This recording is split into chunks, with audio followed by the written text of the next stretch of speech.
Hello everyone, welcome back to my channel Arbor get success. I hope आप सब अच्छे होंगे और तैयारी में जुटे होंगे। जैसा कि 67th एग्ज़ाम पीटी एग्ज़ाम हो चुका है और हम लोग सब अब मेंस के एग्ज़ाम में जुटे हुए हैं। तो जिन लोगों ने जूलॉजी ऑप्शनल को ऑप्ट किया है बीपीएससी एग्ज़ाम में, तो उनके लिए ये एपिसोड काफ़ी इम्पॉर्टेंट होगा, क्योंकि इस वीडियो में मैं 65th जो एग्ज़ाम हुआ था बीपीएससी के लिए, उसमें जूलॉजी ऑप्शनल के क्वेश्चंस को यहाँ पे डिस्कस करूँगी। बेसिकली ये एक रिक्वेस्टेड वीडियो है और मैं इसमें कोशिश करूँगी ज़्यादा से ज़्यादा चीज़ों को समझा सकूँ और किस किस पोर्शन से कौन से क्वेश्चन पूछे गए हैं उसको डिस्कस कर सकूँ। और ये इंपॉर्टेंट भी है हमारे लिए, क्योंकि जो प्रीवियस ईयर क्वेश्चंस होते हैं ये एक तरह से आपके एग्ज़ाम के प्रिपरेशन को और ज़्यादा स्ट्रॉन्ग कर देते हैं। आपको एक क्राइटेरिया, एक तरह से क्राइटेरिया नहीं, आप ये बोल सकते हो कि एक रास्ता मिलता है कि आखिर किस तरीके से क्वेश्चंस को पूछा जाता है, आप किस तरह से क्वेश्चंस को हैंडल कर सकते हो, है ना। एक आपको आइडिया मिल जाता है कि मोर और लेस आप कैसे एक क्वेश्चन को तैयार करके जा सकते हो, ठीक है। सो बेसिकली जब हम इस क्वेश्चन पेपर को देख रहे हैं, तो जैसा कि आपको पता है कि ये एग्ज़ाम जो है ये रिटेन एग्ज़ाम ही है और ग्रेजुएशन लेवल का ही क्वेश्चंस होता है, बट थोड़ा सा इसको एडवांस वे में आपको लिखना होगा आंसर्स को बहुत ही तरीके से। एक सटीक आंसर आपको लिखना होगा ताकि आप ज़्यादा से ज़्यादा मार्क्स फेच कर सकें। इसके अलावा आपको डायग्राम्स पे भी काफ़ी प्रैक्टिस करने की ज़रूरत होगी, क्योंकि विदाउट डायग्राम आप जियोलॉजी पेपर के बारे में इमेजिन नहीं कर सकते हो, ठीक है। तो ये 3 घंटे का पेपर होता है और मैक्सिमम 300 मार्क्स इसमें है, जैसा कि आप लोगों को पता ही होगा। और ये इस मतलब ये पूरे क्वेश्चंस में 2 सेक्शंस आपको मिलेंगे, सेक्शन 1 एंड सेक्शन 2, ठीक है। और दोनों ही सेक्शन में आपको 2 पार्ट्स मिलेंगे, part A and part B. और ईच सेक्शन से आपको एटलीस्ट 3 क्वेश्चंस करने हैं। मतलब अगर आपने पार्ट ए में 2 क्वेश्चंस अटेम्प्ट किया, लाइक क्वेश्चन नंबर 1 और क्वेश्चन नंबर 2, देन आपको एक तीसरा जो क्वेश्चन है ना, वो आपको पार्ट बी से ऑप्ट करना है। या फिर अगर पार्ट बी से आपने 2 मतलब ऑप्ट कर लिया, तो आपको पार्ट ए से ऑप्ट करना होगा, ठीक है। इस तरीके से आप 3 क्वेश्चंस फर्स्ट सेक्शन में करोगे, देन आफ्टर सेक्शन 2 से भी इसी तरह से सिमिलरली आपको क्वेश्चंस ऑप्ट करने हैं। ओके, सो अभी देखते हैं कि चलो किस तरीके से क्वेश्चंस पूछे गए हैं। बेसिकली इस क्वेश्चन पेपर को देखने के बाद ऐसा लग रहा है जैसे कि इस क्वेश्चन में किसी भी मतलब टॉपिक को नहीं छोड़ा गया है, हर एक टॉपिक से एक ना एक क्वेश्चंस आया हुआ है, ठीक है। सो बेसिकली अगर पार्ट सेक्शन 1 के पार्ट ए की बात की जाए, तो इसमें भी जो क्वेश्चन नंबर है उसमें क्या लिखा है, describe briefly any 4 of the following questions. Okay, so यहाँ आपको नंबर ऑफ 6 क्वेश्चंस मिल रहे हैं। These are short type of questions, briefly इसको आंसर करना है, बट बहुत ध्यान से। ब्रीफली का ये मतलब नहीं कि आपने एक पेज में इसको कर दिया, डायग्राम नहीं दिया क्योंकि टाइम नहीं है, ऐसा नहीं करना है, ठीक है। आपको बहुत अच्छे से सारी चीज़ों को एक्सप्लेन करना है, जो भी आपके पास नॉलेज है, ठीक है। और इसके अलावा जो उससे रिलेटेड डायग्राम्स वगैरह हैं, फिगर्स हैं, चार्ट हैं, आप जितने ज़्यादा अच्छे तरीके से अपने आंसर को प्रेजेंट कर सकें, वो ज़्यादा बेहतर होगा, आपके लिए मार्क्स स्कोरिंग होगा, ठीक है। मार्क्स मिलते हैं, आप बेहतर तरीके से आंसर्स को लिखें, प्रैक्टिस में लगे रहें, ठीक है। सो यहाँ पे 6 क्वेश्चन हैं और इसमें से आपको 4 क्वेश्चन करने हैं, ठीक है। और शॉर्ट टाइप में मोर और लेस अगर आप 2.5 पेज या 3 पेज भी जाते हो, that's very good and well, ठीक है। इतना क्वेश्चन तो आपको मतलब इतना तो अटेम्प्ट करना ही चाहिए। और वैसे अगर आपके पास टाइम तो ऑब्वियसली एग्जाम में बहुत कम ही होता है, तो उस हिसाब से आप अपने आंसर्स को अरेंज करें, ताकि जब इस तरह के क्वेश्चंस आएँ तो आप उसको अच्छे से अटेम्प्ट कर सको। और एक चीज़ और मैं बोलना चाहूँगी, प्रीवियस ईयर क्वेश्चंस को प्लीज़ प्लीज़ आप लोग बार बार रिवाइज करें, क्योंकि प्रीवियस ईयर्स के क्वेश्चन रिपीट होते हैं। कुछ नहीं, बहुत सारे आपको क्वेश्चंस देखने को मिलेंगे जो कि रिपीट हुए हैं, ठीक है। तो आपके पास एक क्वेश्चन बुकलेट होना चाहिए। मैंने ऑलरेडी इस पर एक वीडियो बना रखा है, किस तरह की वो बुकलेट दिखती, वो जो जूलॉजी की जो बुक है, जिसमें कि आपको number of questions previous year के कंपाइलेशंस मिल जाएंगे।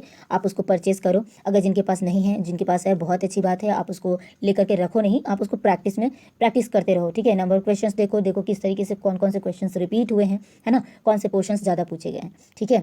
तो उसी को मद्देनजर रखते हुए चलिए देखते हैं क्या क्या चीज़ें और हम लोगों को आगे इसमें करना है, ठीक है। तो पार्ट ए में मैंने ऑलरेडी बता दिया कि क्वेश्चन नंबर 1 में टोटल 6 क्वेश्चन है, जिसमें से कि आप देख ही रहे हो कौन कौन से क्वेश्चन है, और इनमें से जो भी आपको 4 बहुत अच्छे से आता है उसको अटेम्प्ट करें। फिर अगेन सेकंड क्वेश्चन जो लिखा है, comment upon any 4 of the following, मतलब कि लाइक अगर कमेंट की बात की जाए तो आप इसके पॉजिटिव एंड नेगेटिव जो भी आपको उसके बारे में, जिस टॉपिक के बारे में यहाँ पे आ रहा हो, आप बिल्कुल लिखें, ठीक है। बहुत अच्छे से इसको एक्सप्लेन करें, ठीक है। यहाँ भी अगेन 6 क्वेश्चन है, जिसमें से आपको ओनली 4 करना है, ठीक है।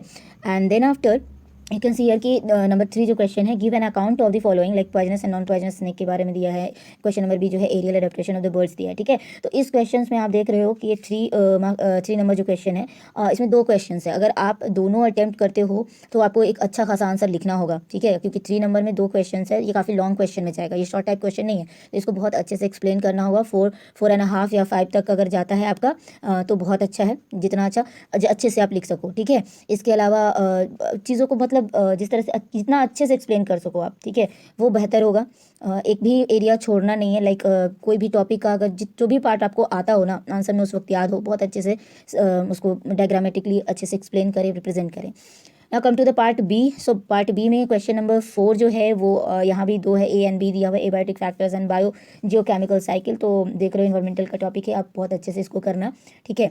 और कोशिश करना कि अगर इन्वायरमेंटल या इकोलॉजी का कोई टॉपिक से अगर कोई क्वेश्चन आ रहा हो ना तो उसको अप टू डेट करने का, ठीक है। या इकोनॉमिक जियोलॉजी का कोई क्वेश्चन आ रहा है तो रिसेंट डेटाज वगैरह क्या आ रहे हैं, जियोलॉजिकल डेटाज होते हैं जो गवर्नमेंट भी इशूज़ करती है, तो उनको थोड़ा सा ध्यान में रख करके उन डेटा को ज़रूर एक्सप्लेन करें ताकि आपका आंसर जो है ना, आंसर का वेटेज बढ़े। क्योंकि हम लोग क्या करते हैं, हम लोग टिपिकल आंसर से लिखते चले जाते हैं, ठीक है। जो आपका टिपिकल आंसर वाले क्वेश्चन है उसको तो आप मॉडिफाई नहीं कर सकते हैं, दैट जो हम लोग जानते हैं, ठीक है। बट वैसे आंसर्स जो कि जिनके डेटा वेरिएशंस होते बहुत चेंज होते हैं ईयर टू ईयर, है ना, और बहुत सारे न्यू चीज़ें अभी आ रही हैं, ठीक है, तो उसको आप बहुत अच्छे से एग्जांपल्स दे करके समझा सकते हो। ये आपके लिए स्कोरिंग हो सकता है, ठीक है। तो ये आप करें ज़्यादा से ज़्यादा, that will be beneficial for you, ठीक है। नेक्स्ट है क्वेश्चन नंबर 6, जिसमें ये ऐसे टाइप क्वेश्चन है, अगेन ये लॉन्ग टाइप क्वेश्चन है, इसको बहुत बेहतरीन तरीके से एक्सप्लेन करें। आई थिंक क्वेश्चन नंबर 5 मैंने छोड़ दिया। क्वेश्चन नंबर 5 में जो है ये एक्सप्लेन करना है, ठीक है, एक्सप्लेनेशन है। ये भी आपका टोटल 6 क्वेश्चन, अगेन वही सेम चीज़ें हैं जिसमें से 4 क्वेश्चन करना है। और आप देख रहे हो कि क्वेश्चन का डाइवर्जन कितना ज़्यादा है, अलग अलग टॉपिक से पूछा है। सो ये बहुत एक बेहतरीन क्वेश्चन आप देख रहे हो यहाँ पे, ठीक है। फिर सेक्शन 2 की बात करें तो सेक्शन 2 में भी अगेन आपको 2 पार्ट मिलेंगे, part A and part B. And question number 7 है, इसमें 7, 8, 9, 10, 11, 12। नाउ 7 में भी आपको यहाँ पे 4 क्वेश्चन मिल रहे हैं और इसमें आपको कोई ऑप्शन नहीं मिल रहा है कि आपको इतना करना है। अगर आप क्वेश्चन 7 को अटेम्प्ट कर रहे हो तो आपको ए बी सी डी आपको चारों ही अटेम्प्ट करना होगा, ठीक है। और ये जेनेटिक्स का क्वेश्चन है, जेनेटिक्स को भी यहाँ पे मतलब उतना ही प्रिविलेज दिया गया है। नेक्स्ट जो 8 नंबर क्वेश्चन है, अगेन ये भी लॉन्ग टाइप क्वेश्चन है और इसमें आपको दोनों ही अटेम्प्ट करना होगा। क्वेश्चन नंबर 9 अगर देखते हैं तो एक्सप्लेन दी फॉलोइंग है, हार्डी एंड वेबर लॉ है, international code of geological nomenclature, है ना। तो इस तरीके के क्वेश्चंस आपको दिए गए हैं ए टू डी। अगेन अगर आप क्वेश्चन नंबर 9 को जब ऑप्ट करोगे तो आपको इन चारों को ही करना होगा। तो जो भी क्वेश्चंस आए ना उसको बहुत ही चालाकी के साथ क्लेवरली आपको चूज़ करना है कि कितने नंबर ऑफ क्वेश्चंस उसके अंदर, जो एक लाइक अगर 7 का है 4 क्वेश्चन है तो आप 4 में से कितना ज़्यादा से ज़्यादा कर सकते हो वो बताना है, ठीक है। ऐसा नहीं कि इसमें वहाँ पे जिस तरह का क्वेश्चन हो उस तरह से आप डिसीजन लेना, ठीक है।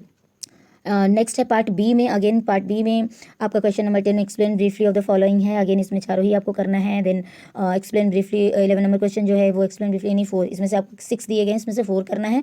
And again 12 number last one है वो है डिस्क्राइब द फॉलोइंग, ठीक है। इसमें 2 क्वेश्चन दिए गए हैं, ये लॉन्ग टाइप क्वेश्चन है। तो ये आपको बिल्कुल ध्यान रखना है कि लॉन्ग टाइप आंसर्स में आपको कितने पेजेस जाने हैं, क्या क्या एक्सप्लेन करना है। अगर आप उसको शॉर्ट टाइप में ले रहे हो, शॉर्ट टाइप में लिख रहे हो तो कितना नंबर ऑफ वर्ड लिमिट्स क्या होना चाहिए, क्योंकि आपके पास टाइम लिमिट बहुत ज़्यादा लिमिटेड होगा, ठीक है। और चूंकि दिसंबर में एग्जाम होने वाला है, ठंडी का मौसम है, तो चीज़ें आपके हिसाब से नहीं होंगी, तो उसको आपको अपने हिसाब से कैसे करना है उसके लिए आप अभी से प्रिपेयर रहो। एंड आई थिंक ये आपके लिए बहुत हेल्पफुल रहा होगा। थोड़ा सा भी अगर हेल्पफुल रहा हो तो please like and share, subscribe to my channel. And thank you so much for watching. Thank you so much.